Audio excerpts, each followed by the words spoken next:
Yo, guys, Red Marvel here, back again with another video for, well, Red Marvel.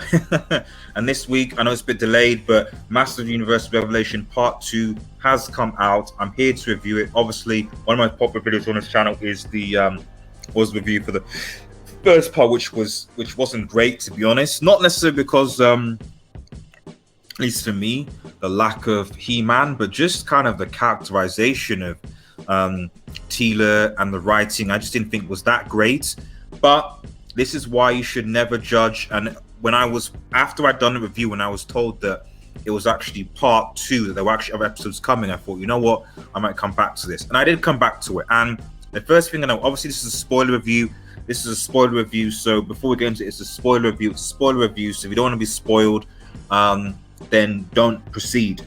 But not I'm not going to give much away, but to be honest, guys, like, this was good. I mean, it has its flaws, don't get me wrong, but part 2 is definitely better than part 1 by far. Only 5 episodes this time, but it really kind of brought everything full circle. I'm going to just touch on a few key points. I'm going to summarize the whole thing, but if I was to summarize the whole plot, really, essentially, it starts with, Skeletor getting the power, summon the power with He-Man's sword. He-Man appears defeated. He sort of, and you start with especially Skeletor being in control. And then you find actually that He-Man is actually able to summon the power, as it were, power of Grayskull without needing the sword, although he ends up being an absolute, ends up turning into a Hulk or a beast, the uncontrollable, just raw and killing things. Fast forward, and evil Lynn, who you see here, basically, she ends up getting the power, and she ends up punishing Grayskull, and then, almost peering into the void of the universe, and in her mind thinking that's all pointless, all worthless. She's had pain, etc., and her mindset is, you know what? All the pain, all I've experienced is for nothing. So therefore, I'm just going to destroy everything. And so they bring in that philosophical question: if there's just meaning, if what is the? And I like that, because it's the question of, okay, well, what is the purpose of pain? Because there's plenty of pain on this planet, on this earth, and if ultimately there is literally nothingness, then what is the purpose of that pain? I think a lot of people want to find purpose in things, and even though at the end of the film, at the end of the TV series, Teela, who basically becomes a sorceress after finding out her mother's true identity, and not being bound by Castle Grayskull, unlike her mother, she convinces Evil Lynn that, yes, there's death, there's this, but there's also life and love, etc., and so on. Which is what a lot of shows do these days. When they sort of are confronted with that, the answer to that is, well, you've got to do you've got to make thing for you've got to appreciate life, you've got to appreciate this thing. I don't think that's necessarily wrong, but it doesn't address, in my opinion, necessarily the reason for pain and whether that is going to go away, really, and so on. But regardless, there was a lot of good action in this. I loved seeing Skeletor and He-Man team up. That was funny. At one point you're thinking, does Skeletor have a thing for He-Man? Because it's like the whole world is just being destroyed, and even He-Man's like, listen, bro, we need to save the world. And he's like, I don't care, I just want to kill you, He-Man. And it just doesn't make sense. He's crazy.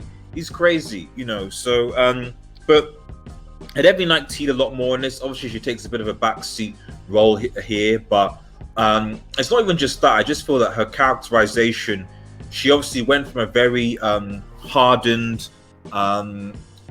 cold, in my opinion, character to a character that became a lot more soft and open, and especially towards the end when you actually have He-Man and Teela essentially cement their relationship.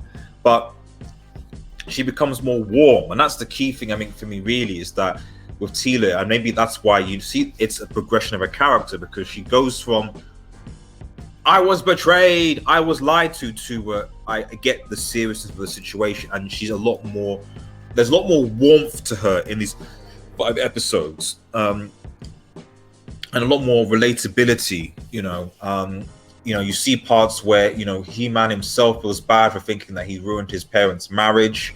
Obviously, the relationship between Skeletor and Evil Lyn, and you get a bit of backstory there, which I think is pretty good. And then even characters, Orca comes back, to sort of save the day, as it were, and help.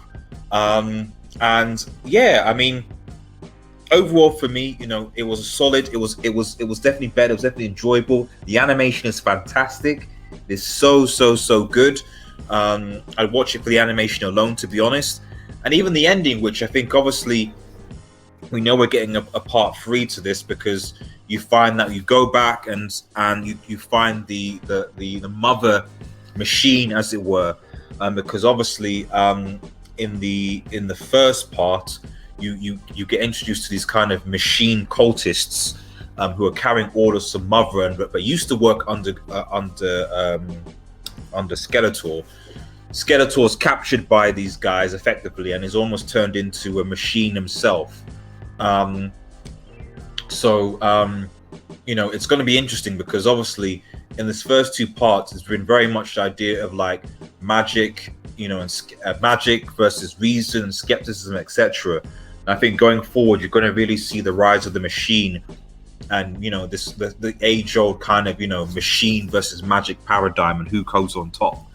But overall, guys, I really enjoyed this. I'd recommend you guys, at least for the first part. I know a lot of people are going to say it's bad, it's not good, but you've got to at least admit that the animation is good, and that they have certainly, I'm not saying it doesn't have its faults, there definitely are faults in this, but I think it's a testament to how you need to take these things into the whole thing into consideration.